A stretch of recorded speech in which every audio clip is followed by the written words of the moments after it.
Osama bin Laden, একসময় যার ভয়ে কাঁপত গোটা বিশ্ব। তিনিই কিনা অলকা ইয়াগনিকের গানের ভক্ত ছিলেন।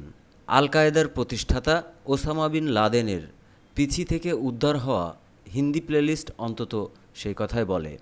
এমনটাই উঠে এসেছে ইন্ডিয়া টাইমসের এক প্রতিবেদনে। পাকিস্তানের অ্যাবোটাবাদের সেফ হাউসের বাড়ি থেকে ২০১১ সালে লাদেনের ব্যক্তিগত কম্পিউটার আটক হয়। সেখানেই অলকার একাধিক গান পাওয়া যায়। এর কয়েক বছর পর আনুরঞ্জনের সঙ্গে অলকার এক সাক্ষাৎকারে উঠে আসে বিষয়টি। অলকা এটি শুনে বলেন, লাদেন যদি আমার গানের ভক্ত হন তাতে আমার দোষ কোথায়? তার মধ্যে নিশ্চয়ই শিল্পী মন ছিল।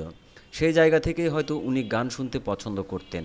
তবে এও জানা গেছে, লাদেন শুধু যে অলকার গান শুনতেন তা নয়, তার কম্পিউটারে উদিত নারায়ণ, কুমার শানুরও অসংখ্য গান ছিল। লাদেনের কম্পিউটারে পাওয়া গানের তালিকায় ছিল আজনাবি মুঝকো ইতনা বাতা, দিল তেরা আশিক, তু চাঁদ হ্যায় পুনাম কা সহ একাধিক বলিউড গান। উল্লেখ্য, আল কায়েদা প্রতিষ্ঠাতা ওসামা বিন লাদেন ২০০১ সালের ১ মে পাকিস্তানের অ্যাবোটাবাদ শহরে মার্কিন বাহিনীর হাতে প্রাণ হারান।